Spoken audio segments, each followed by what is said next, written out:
ધર્મ અને કર્મના બે પૈડા ઉપર સંસાર રૂપી ગાડી દરેક વ્યક્તિની હાલી જતી હોય છે. આ ગાડી જે ધર્મથી ઢુકડા હોય એનું કર્મ જાગેલું હોય. કર્મ એટલે નસીબ, બરાબર છે. આ નસીબ જે છે જેનું જાગતું હોય એ માણસ ધર્મી હોય છે અને અધર્મી માણસનું જે કર્મો છે એ હુતું હોય છે. આ હુતેલા કર્મો અને જાગેલા કર્મો વિશેની એક વાત. એક નાનું એવું નગર હતું. આ નગરની અંદર એક નગર શેઠ રહેતા હતા. આ નગર શેઠ એક દિવસ ગામના પાદરમાં વહેતી નદીએ નાવા જાય છે. ત્યાં જઈ અને ધોતી પહેરી હોય છે, જબો કાઢી ગળામાં પહેરેલી રુદ્રાક્ષની સોનેથી મઢેલી માળા જે હતી એ ઉતારી અને નદીમાં નાવા જાય છે.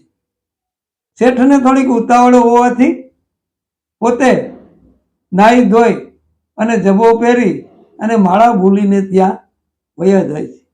એવામાં ધર્મ અને કર્મ જે કાંઈ છે એ ત્યાંથી નીકળ્યા. એને એમ થયું કે મારે આ જે માળા જે છે આ શેઠને આપણે પરત કરવા જવું છે. એટલે ધર્મ ને કર્મ માળા હાથમાં લઈને શેઠને પરત કરવા જતા હતા. એવામાં એક ત્રીજો માણસ એને મળે છે. આ ત્રીજો માણસ જે હતો એને એમ કીધું કે તમે આ માળા દેવા જાવ છો તો એવું બધું શું છે? તો કે ભાઈ એમના કર્મ જાગે છે. તો એને પૂછ્યું કે ભાઈ મારા કર્મ? તો કે તારા કર્મ દરિયાની બેટમાં હુતા છે અને 6 મહિના પછી તારા કર્મ જાગવાના છે. એટલે એ ત્રીજા માણસે એવી વાત કરી કે મારા કર્મ જ્યારે જાગે તઈ એના આમો મને વાંધો નથી, પણ અટાણે જે રીતે વર્તું છું એ જ રીતે મારે અવળું જ હાલવું છે. એવામાં શેઠને માળા પરત આપી દે છે.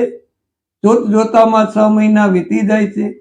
આ 6 મહિના વીતી ગયા પછી જે ત્રીજો વ્યક્તિ જે હતો એમનું કર્મ જાગ્યું એટલે એના નસીબ ખુલ્યા.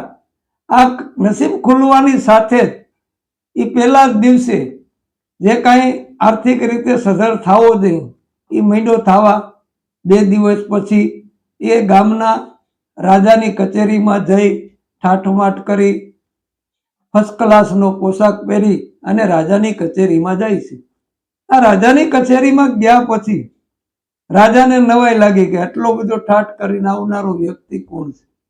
રાજા દિવાનને હુકમ કરે છે કે ભાઈ આવેલ માણસ જે મહેમાન છે એને ઓઢામણી પેટે તમે 5000 રૂપિયા આપો. એટલે પહેલે દિવસે આ માણસને 5000 રૂપિયા રાજ તરફથી ભેટ મળી. એટલે બીજે દિવસે એ પોતે ગયો. બીજે દિવસે રાજા કચેરી ભરીને બેઠો હતો. ત્યાં જઈ અને રાજાની બાજુમાં જઈ અને બેઠો. એટલે જોત જોતામાં એમને એક વિચાર આવ્યો કે એવી કાંઈ કમતી હુજી. એટલે રાજાને સીધો લાફો મારી દે. લાફો મારી દેવાની સાથે જ રાજાના શિર પર રહેલો મુંગટ, આ મુંગટ જે હતો આ મુંગટ નીચે પડી જાય છે અને એમાંથી એક નાગણી નીકળે છે. આ નાગણીને જોતા રાજાને એમ થયું કે ખરેખર આ વ્યક્તિ ન હોત તો એ નાગણી મને ડંખ મારી અને મને મૃત્યુ ઘાટ ઉતારત. એટલા માટે રાજા દિવાનને હુકમ કરે છે કે ભાઈ આ માણસને તમે 10,000 રૂપિયા ઇનામ આપી દો. એમ બીજે દિવસે એમને 10,000 રૂપિયા ઇનામ મળે છે. ત્રીજે દિવસે રાજાની કચેરીમાં જાય છે. રાજા અને દિવાન બેઠા હતા અહીંયા બાજુમાં બેસી જાય છે.